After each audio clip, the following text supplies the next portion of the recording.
हाँ दोस्तों, नमस्कार। आप सभी को जो मिस्टर सेंटर में मुकेश अय्यर कोचिंग में आप सभी का स्वागत है। आज आप सभी मेरे साथ एक ऐसे बेहतरीन टॉपिक्स पर डिस्कस करने के लिए एकत्रित हुए हैं जो कि एग्जाम के नजरिए से अत्यंत इम्पोर्टेंट है। और साथ में एक ऐसे महापुरुष के विषय में हम लोग जानेंगे जो कि इन्हें कई नामों से जाना जाता है। कहीं उन्हें मसीहा, कहीं उन्हें नबी, कहीं उन्हें सन ऑफ गॉड, कहीं उन्हें ईसा, कहीं उसके जीसस क्राइस्ट के नाम से जाने जाते हैं।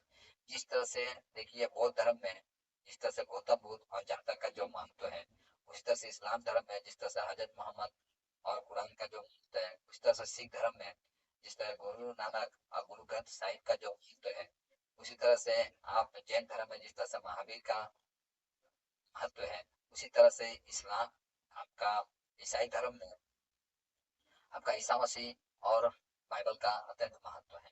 तो देखिए, ईसा मसीह का जो जन्म होता है, ऐसा माना जाता है कि ईसा मसीह का जन्म के साथ ही हम साल को काउंट करना स्टार्ट करते हैं। जिस तरह से आज 2023 साल चल रहा है, यदि इसको बैक डेट में जाया जाया जाए तो यदि एक साल में आप प्रवेश करते हैं तो आपको ईसा मसीह का दर्शन हो जाएगा। मतलब उनके जन्म से ही हम साल को काउंट करते हैं। ऐसा माना जाता है कि ईसा मसीह का जन्म के समय यमक और यहूदियों के बीच में काफी मतभेद थे।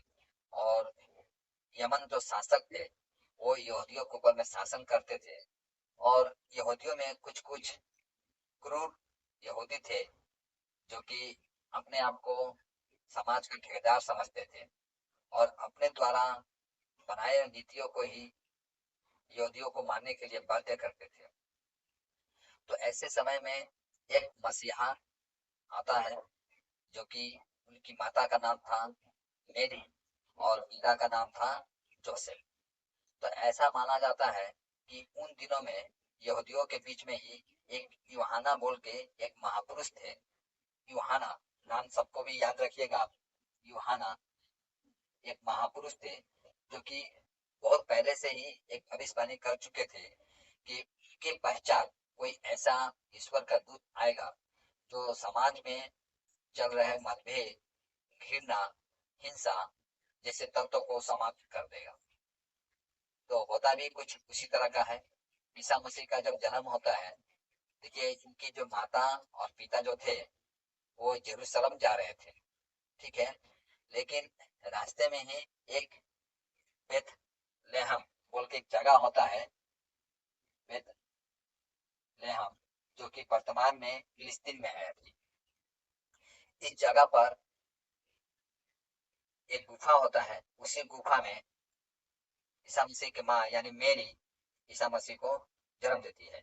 ऐसी मान्यता भी है कि मेरी को बहुत पहले ही ये पता हो चुका था कि उनके गर्भ से एक ऐसे दिव्य पुरुष यानी दिव्य बच्चे का जन्म होने जा रहा है जो संसार के लिए एक दिव्य पुरुष महात्मा के नाम से जाना जाएगा।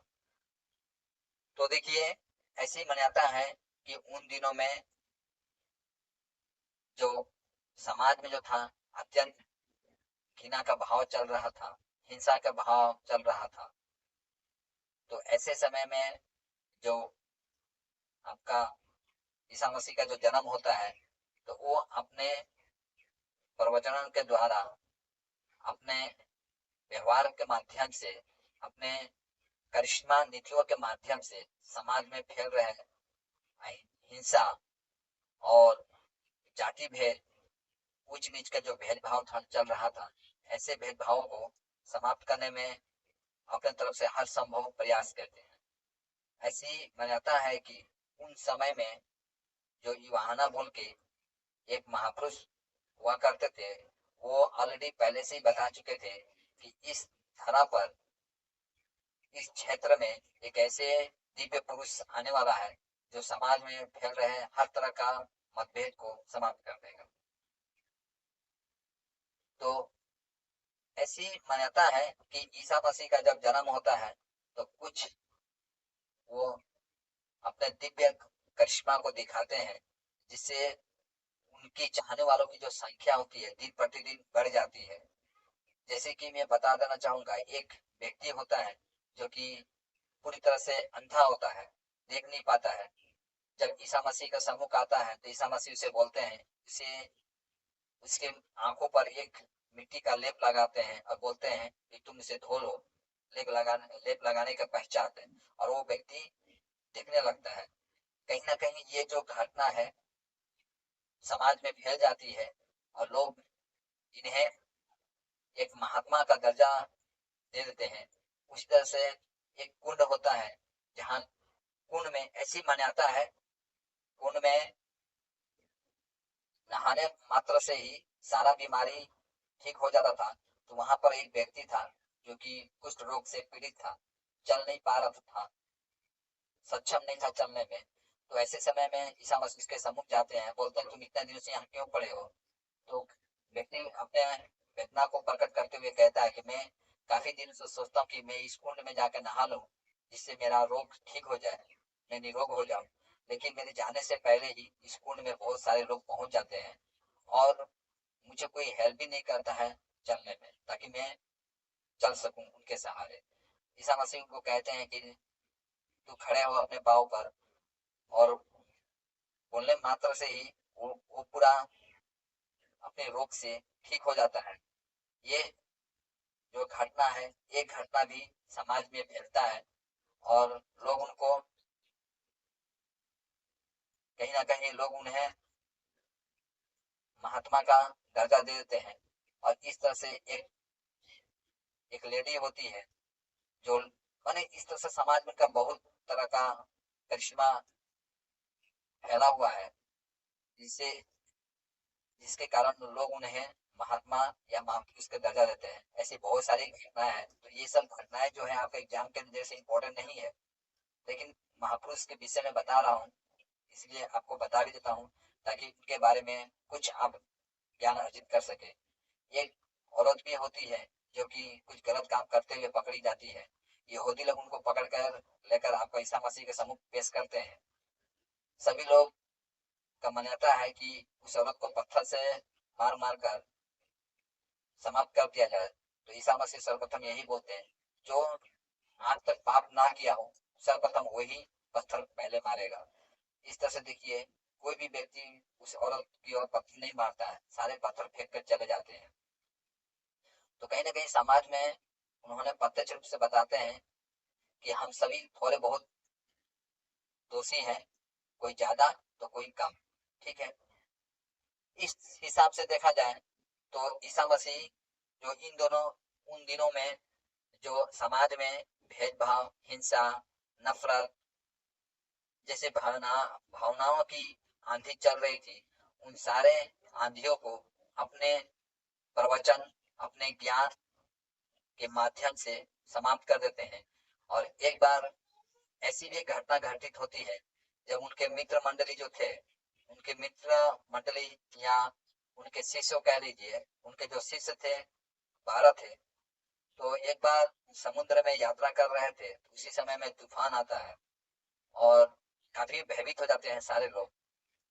उस समय ईसा मसीह कहते हैं, हे तूफान रुक जाओ, और तूफान रुक जाता है, जिसे देखकर उनके मित्र मंडली काफी आश्चर्य हो जाते हैं।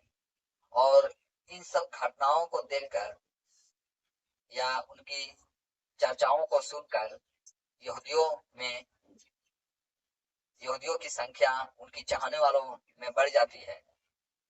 इससे क्या होता है, जो कुछ कट्टर यहूदी होते हैं जो कि ईसा मसीह से कहीं ना कहीं नफरत, जलस रखते थे, वो यमन का जो शासक होता है, यमन के जो गवर्नर होता है पोटियस, ठीक है, गवर्नर पोटियस जो थे, पोटियस गवर्नर, उनके पास शिकायत करते हैं। लेकिन पोटियस जब ईसा मसीह से मिलते हैं तो ईसा मसीह का तेज सौंदर्य को देखकर भी वो प्रभावित होते हैं। वो यहूदियों को कहते हैं कि देखो, मुझे इन्हें देखकर ऐसा कुछ भी नजर नहीं आया जिसके कारण मैं इनको दंडित करूं, एक सभ्य पुरुष है। लेकिन यहूदियों में जो कट्टर यहूदी थे, वो चाहते थे कि ईसा मसीह को समाप्त कर दिया जाए, यानी जान से मारने की षड्यंत्र भी रचते हैं। यदि पोर्टियस यदि ऐसा काम नहीं करते, यानी यहूदियों के जो षड्यंत्र था, उस षड्यंत्र को सफल करने में यदि वो सफल नहीं होते, तो कहीं ना कहीं यहूदियों और यमनों के बीच में कॉन्फ्लिक्ट यानी मतभेद जो है काफी ज्यादा बढ़ जाता। इसलिए बाध्य होकर एक समय जो पोर्टियस है उनको कारागार में काफी दंडित करते हैं। माने उनकी शरीर का कोई भी अंग मार से नहीं बचता है, लेकिन फिर भी वो शांति का ही पाठ पढ़ाते जाते हैं। और वो अभी तक उन्हें मृत्यु दंड देने की योजना नहीं बनाते हैं पोर्टियस, और वो मानते हैं कि इसमें ऐसे कुछ गलती भी नहीं है, उन्होंने कुछ गलती भी नहीं किया है। फिर भी आकर यहूदियों को बोलते हैं कि देखिए मैंने इसे इतना मारा, लेकिन फिर भी इसके अंदर में कुछ भी हमें गलती नजर नहीं आता है। लेकिन फिर भी यहूदी लोग जो है, जो कट्टर यहूदी थे, सभी नहीं, कट्टर यहूदी जो थे वो संतुष्ट नहीं होते हैं, और उन्हें उनके ऊपर जो पोर्टियस थे उनके ऊपर एक प्रेशर बनाते हैं, दबाव बनाते हैं कि आप इनको मृत्यु दंड दीजिए। क्योंकि जो रोम के शासक थे, इनको दबाव बनाने का कारण यह था कि यहूदियों के ऊपर में रोम जो थे वो शासन क्या करते थे। इस हिसाब से इनकी राजा जो थे, यहूदियों के राजा तो है, वो रोम के राजा ही यहूदियों के राजा कहलाते थे। इस हिसाब से ये रोम के शासक यानी गवर्नर पोर्टियस के पास पहुंचते हैं। अंततः उन्हें क्रूस पर चढ़ाने की अनुमति दी जाती है, यानी दंड दिया जाता है। ऐसा माना जाता है कि ईसा मसीह जब गए थे जो क्रूस लेकर, यानी क्रूस एक प्रकार का काठ का बना हुआ पिलर टाइप का था, इसी में ईसा मसीह को लगाकर कीलों से ठोक दिया गया था, ऐसा माना जाता है। परंतु ठोकने के पश्चात वो जिंदा थे, ऐसा मानता है। और उनकी जो दो शिष्य थे साथ में, जिनका नाम था आपका पीटर्स और एंड्रूस, है ना, पीटर और एंड्रूस, एंड्रूस, पीटर और एंड्रूस जो थे, उनके जो दो शिष्य थे। एक बार ऐसा कहा जाता है, एक बार पीटर से पूछते हैं ईसा मसीह कि मैं कैसा लगता हूँ, तो उन्होंने बताया, पीटर जो कि इनका शिष्य थे, पीटर और एंड्रूस बताते हैं कि आप यीशु क्राइस्ट के जैसा लग रहे हैं। तो बोलता हाँ सच बोलते हो, मैं यीशु क्राइस्ट ही हूँ, ठीक है। और इनकी बातों से प्रसन्न होकर रोम का पोप बना देते हैं। ईसा मसीह इन्हें पोप बनाते हैं।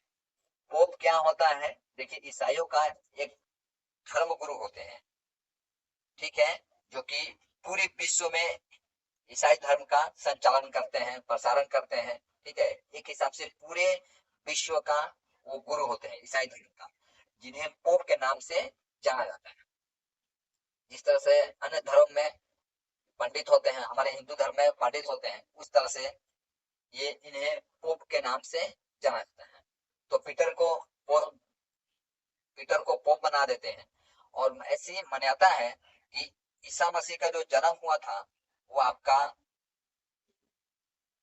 क्रिसमस डे के रूप में पालन किया जाता है, जो कि कल है, सॉरी आज है क्रिसमस डे।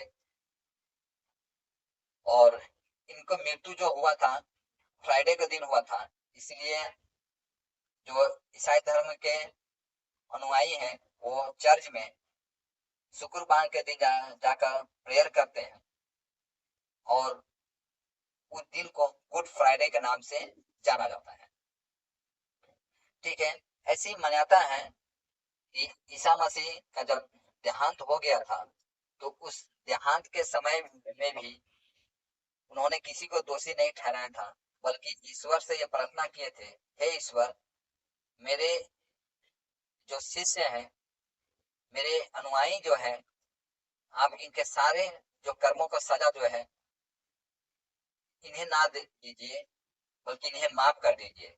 ये अबोध है, नाबालिग है, जो कि कुछ समझ नहीं रहे कि क्या कर रहे हैं, इसलिए इन्हें माफ कर दीजिए। मैंने सारे लोगों का जो पाप का जो भार था वो अपने सर पर ईसा मसीह ले लेते हैं, ऐसा मान्यता है बाइबल में। इस हिसाब से देखा जाए तो ईसा मसीह जो है अपने अनुयायियों को सदा सुमार्ग पर चलने के लिए प्रेरित करते हैं। लेकिन ऐसी मान्यता भी है कि ईसा मसीह का जन्म के मृत्यु के पश्चात उनका एक जो शिष्य है, वो जो गवर्नर है, गवर्नर के सम्मुख जाकर प्रार्थना करता है कि मैं इनकी